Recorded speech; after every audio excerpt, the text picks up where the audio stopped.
अस्सलाम वालेकुम, कैसे हैं आप सब। आई होप कि आप सब खैरियत से होंगे।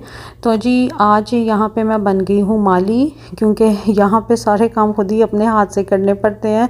तो कभी मैं कुक बन जाती हूँ, कभी धोबन बन जाती हूँ, कभी माली बन जाती हूँ। तो इसी तरह से बस यहाँ पे ज़िंदगी गुजरती है। कोई ऐसी हेल्प नहीं यहाँ पे मिलती। तो इस वजह से अब यहाँ पे गर्मियों के जाने के बाद जो मेरे बेचारे प्लांट्स बच गए हैं, क्योंकि इतनी शदीद गर्मी यहाँ पे होती है, जो आउटडोर प्लांट्स होते हैं वो तो बेचारे कितने शहीद हो जाते हैं, सड़ जाते हैं। तो जो बेचारे फिर बच जाते हैं आउटडोर, फिर उनको दोबारा से उनकी लुक आफ्टर करनी पड़ती है, फिर उनको दोबारा से रीग्रो करना पड़ता है। तो ये मेरे कुछ मनी प्लांट हैं, तो इनको मैं अब दोबारा से ठीक कर रही हूँ। पहले तो मेरे पास काफ़ी प्लांट्स थे, लेकिन मुस्तफ़ा के पैदा होने के बाद इतनी मैं इनकी केयर नहीं कर सकी, तो काफ़ी वो फिर मैंने हटा दिए थे। क्योंकि ज़ाहिर है जिस तरह से दूसरे काम आपकी तवज्जो चाहते हैं, तो इसी तरह से प्लांट्स को भी काफ़ी तवज्जो देनी पड़ती है, इनकी काफ़ी लुक आफ्टर करनी पड़ती है, तो फिर ही ये ग्रो करते हैं। तो अब इतना टाइम भी नहीं होता, तो इस वजह से काफ़ी मैंने प्लांट्स जो हैं वो हटा दिए हुए हैं। और जो अब बाकी बेचारे बच्चे कुचे हैं जो बच गए हैं, उनको मैं अब ठीक करके रख लूँगी, क्योंकि अब अक्टूबर का महीना तो खैर ख़त्म ही होने वाला है। लेकिन अब आगे से जो मौसम आएगा तो ये यहाँ पे प्लांटिंग के लिए बहुत ज़बरदस्त रहेगा। तो फिर प्लांट्स जो हैं यहाँ पे ग्रो करते हैं। जब गर्मी पड़ती है तो इतनी शदीद गर्मी होती है कि जो आउटडोर प्लांट्स होते हैं वो सारे जल जाते हैं। तो इसलिए जो जल गए थे, जैसे मैंने यहाँ पे न्यासबू का मेरा प्लांट था, उसको अरबी में रेहान भी बोलते हैं, तो वो मेरा सारा जल गया था। वो मैंने यहाँ से सारा उसको साफ़ किया, उसको फेंके, जितने प्लांट्स जल गए थे वो मैंने फिर ये सारा एरिया साफ़ किया, और अब मैं यहाँ पे नए प्लांट्स लगा रही हूँ। तो अब बड़े अच्छे, अब यानी कि मैं लगाऊंगी प्लांट्स दूसरे भी मैं लगाती हूँ, जैसे धनिया भी घर में लगाती हूँ, फिर मैं मेथी भी लगा लेती हूँ। तो वो बड़े अच्छे इस मौसम में ग्रो करते हैं। यही कोई 6 मंथ यहाँ के प्लांट जो आउटडोर रहते हैं ना, तो वो वहाँ पे 6 मंथ उनके लिए अच्छे है। लेकिन जैसे फिर वो गर्मी आती है ना शदीद वाली, तो उसमें फिर सारे प्लांट बेचारे जल जाते हैं।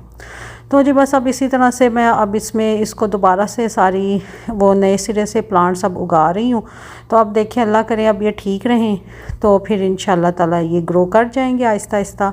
ये देखें, ये भी सारे मैंने नए सारे सिरे से सारी मिट्टी वगैरह डाल रही हूँ उनकी, और जो पुरानी मिट्टी थी वो भी मैंने फेंकी, और अब नई मिट्टी जो ठीक थी उसको रख ली है, और जो अब नए प्लांट्स वगैरह मैंने लगाए हैं। तो जी वहाँ से फारिग होकर टेरेस वगैरह साफ़ करके फिर मैं आई थी किचन में, क्योंकि खाना बनाना था, दोपहर के लिए सालन भी नहीं था। तो मैंने कहा चले मेथी मैंने बना के रख ली थी, आज मैं बना रही हूँ आलू मेथी। तो अब यहाँ पे मैं सालन बना लूँगी, और फिर सालन रेडी कर लूँगी। आलू मेथी को इतना खैर मुश्किल तो है नहीं, सब कुछ सभी के घर में बनती है और सभी को बनानी आती है, तो बस सिंपल सा है। तो इसमें मैंने हल्का सा प्याज जो है वो सौते किया है, और उसमें फिर ऑयल डाला था, प्याज को थोड़ा सा फ्राई किया है। जैसे ही प्याज हल्का सा सॉफ्ट हुआ है, फिर मैंने उसमें मेथी डाल दी थी। हाँ, मेथी को मैंने पहले से बॉयल कर लिया था हल्का सा पानी डाल के, क्योंकि फिर इससे ये जल्दी फिर कुक हो जाती है। तो ये ऑलमोस्ट हाफ़ कुकड है। तो अब इसका जैसे ही फिर वो होगा, फिर इसमें मैं नमक मिर्च हल्दी वगैरह डाल के, और तो बस फिर इसको अच्छी तरह से भून लिया था, इसका कच्चापन दूर हो जाए, कड़वाहट दूर हो जाए। तो फिर जब ये भून जाएगी तो फिर मैं इसमें पोटैटो शामिल कर दूँगी। बहुत ही सिंपल सी झटपट रेसिपी है, बस इसको बनाना ज़रा मुश्किल है, बहुत टाइम टेकिंग है, वरना तो ये पक तो आराम से जाती है। तो बनती भी बड़ी मज़े की है और बड़ी मज़े की लगती है आलू जी। तो यहाँ पे अब है शाम का टाइम, तो मैंने सोचा कि रात को ना दिल चाह रहा था, क्योंकि अब मौसम बड़ा रात को थोड़ा सा ना हल्का सा ठंडा ठंडा हो जाता है, इतना ठंडा नहीं लेकिन आप प्लेजेंट कह लें कि वो हो जाता है। तो दिल चाह रहा था कि ना गुड़ वाले चावल बनाती हूँ। तो ये पाकिस्तान से ही मैं गुड़ लेके आई थी, तो वो पड़ा हुआ था। तो फिर मैंने आज इसको निकाला, और मैंने यहाँ पर इसकी चाशनी बनाने के लिए रख दी है। तो मैंने 1.5 कप इसमें जो बड़ा वाला कप है वो मैंने, क्योंकि मैं थोड़े ही बनाऊँगी, बच्चे तो मेरे खाते नहीं हैं, तो मैं और मेरे हस्बैंड ही खाएँगे शौक़ से। तो ये मैंने वो उसकी चाशनी बनाई, और बीच में ही मैंने सौंफ डाल दी है, क्योंकि सौंफ मैं बीच में राइस के बीच में नहीं डालूँगी, वैसे मैंने डाल दिया कि इसकी अच्छी सी खुशबू आए, और वैसे भी इसके बेनिफिट्स हैं सौंफ के। तो अब इसकी अच्छी सी चाशनी इसकी रेडी कर लेंगे कि गुड़ इसमें मेल्ट हो जाए, तो इसकी चाशनी फिर रेडी। और दूसरी तरफ मैंने चावल 2 कप मैंने चावल लिए हैं, उनको मैं पहले बॉयल कर लूँगी, पूरा मैं इसको कुक करूँगी, और इसको फिर इसके बाद इसका पानी मैं निकाल। तो चलें जी, यहाँ पे साथ में गुड़ वाले राइस रेडी हो रहे हैं, और साथ में बन रहे हैं पराठे, क्योंकि आलू मेथी के साथ मैं पराठे बना रही हूँ। और साथ में मैं राइस भी तैयार कर रही हूँ, तो वो भी इनके साथ ही झटपट बन जाएंगे, कोई इतने मुश्किल नहीं है। तो उसके जो चावल थे वो मैंने बॉईल करके तो उनको मैंने निकाल दिया था उसका पानी, और अब मैंने इसमें ऑयल डाला है। आप चाहें तो घी भी डाल लें, उसमें भी बड़े मज़े के बनते हैं। और इसमें मैंने इलायचियाँ डाल दी हैं। जब इलायचियाँ करकराएंगी इसमें या लाल हो जाएंगी या फिर तड़फने लग जाएगी, तो बस फिर हम इसमें चाशनी डाल देंगे। और चाशनी को इसमें हम छान के डालेंगे, उस तरह नहीं डालेंगे। वैसे भी जब भी आप गुड़ वाले राइस बनाएं या गुड़ की कोई भी चीज़ बनाएं तो उसको अलहदा बॉईल किया करें, उसमें ना डाला करें, क्योंकि ये जो गुड़ बनता है ना तो इसमें इतने वो मट्टी पता नहीं क्या क्या कट्टा और वो तिनके शिनके होते हैं, तो वो फिर मुंह में आते हैं।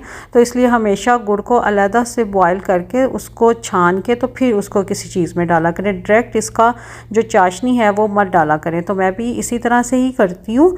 मैं इसको अब मैंने चाशनी बना ली थी, लेकिन मैं अब इसमें डालूँगी इसको छान के। तो जो उसके कंकर मट्टी वगैरह होगी, तिनके वगैरह होंगे, तो वो फिर आपके उस खाने में नहीं जाएंगे। और वो एक बाज़ दफ़ा होता है ना, वो मट्टी मट्टी सी आती है मुंह में, तो इस तरह से वो भी नहीं आती। तो इस तरह से बड़े अच्छे ये साफ़ सुथरे तरीके से बन जाएंगे।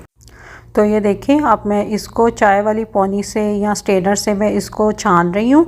तो आप भी इसी तरह से इसको छान लें, तो इसमें जितने भी बारीक ज़र्रे होंगे, ज़र्रात होंगे, तो वो आपके खाने में नहीं आएंगे और ये बड़े अच्छे तरीके से ये बन जाएंगे। तो बस अब मैंने इसमें इसको डाल दिया है। पहले ऑयल डाला था, उसको गर्म करके इलायचियाँ डाल के उनको भी मैंने लाल करके, तो बस फिर मैंने इसमें चाशनी डाल दिया। और अब इसमें चाशनी को पकाएंगे, अच्छी तरह से पकानी है ताकि इसके अंदर 3-4 दफ़ा उबाले आ जाएं। जब इसमें अच्छी तरह से उबाल आ जाएंगे, चाशनी हमारी और जो हमारा घी या ऑयल है वो यकजान हो जाएगा, पकने लग जाएगा, तो फिर हम इसमें जो बॉयल किए हुए चावल है ना वो फिर ऐड करेंगे और फिर उनको पकाना है। मैंने चाशनी थोड़ी ही रखी थी क्योंकि चावल मेरे फुल कुक्ड हैं, तो इस वजह से चाशनी बस इतनी रखनी है कि जिसमें चावल वो अपने अंदर जज़ब कर ले सारे, ठीक है। उसका जो मीठा है गुड़ का, वो मीठा अपने अंदर जज़ब कर ले। तो ये देखें, अब इसमें राइस ऐड करेंगे और वो फिर उसको टाइम नहीं लगेगा पकने में। चले जी, यहाँ पे राइस ऐड करने के बाद इसका जो चूल्हे का फ्लेम है वो हाई रखना है, क्योंकि हाई फ्लेम पे ये पकेंगे। चावल ऑलरेडी कुक्ड हैं, बस इसका जो पानी है वो हमने सुखाना है और उसके बाद फिर इसको दम लगा देंगे।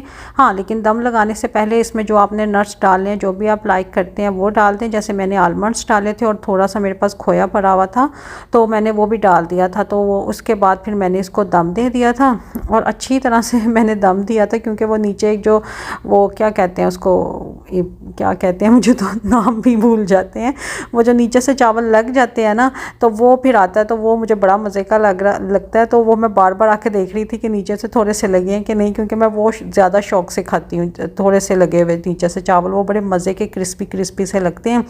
तो ये देखिए कितना प्यारा इसका कलर आया है। ये पाकिस्तानी गुड़ है और देसी गुड़ है, तो इसलिए इसका कलर भी बड़ा ही डार्क सा आया है। तो ये बड़े ही मज़े के बने थे। तो मैंने तो खैर डिनर में यही खाए थे, मैंने वो रोटी नहीं खाई थी।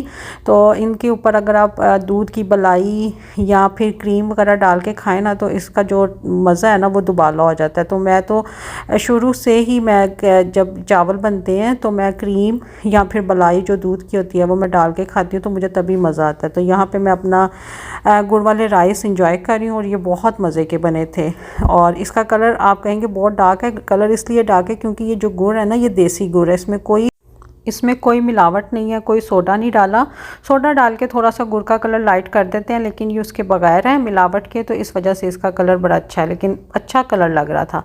तो चलें जी, खाना वगैरह खाने के बाद थोड़ा सा काम वगैरह घर के और करने के बाद तो मैं थोड़ी देर टेरेस पे आई थी, क्योंकि अब मौसम बहुत अच्छा हो गया और बाहर बड़ी प्यारी हवा चल रही थी। तो मैं यहाँ पे खड़ी थी और सामने चाँद भी बड़ा ही खूबसूरत लग रहा था, तो मुझे बड़ा अच्छा लगता है चाँद को देखना ना। तो मैं यहाँ पे थोड़ी देर मैंने बैठे थे, मैं भी थी, हस्बैंड भी थे, तो हम लोग थोड़ी देर यहाँ बैठे थे, क्योंकि अब ज़ाहिर है मौसम अच्छा हो गया तो हम अब टेरेस का भी काफ़ी यूज़ करेंगे, क्योंकि गर्मियों में तो बाहर नहीं निकला जाता, लेकिन इस मौसम में तो फिर हम आते हैं और बाहर बैठते हैं। तो बड़ा ही खूबसूरत ये सामने मुझे वो एक मंज़र कह लें, सीन कह लें, चाँद कह लें, आसमान कह लें, जो भी कह लें, तो ये बड़ा ही खूबसूरत लग रहा था। तो बस जी, यहीं तक है मेरा आज का व्लॉग। तो मिलते हैं आपसे नेक्स्ट व्लॉग में, तब तक के लिए अल्लाह हाफिज़, बाय बाय।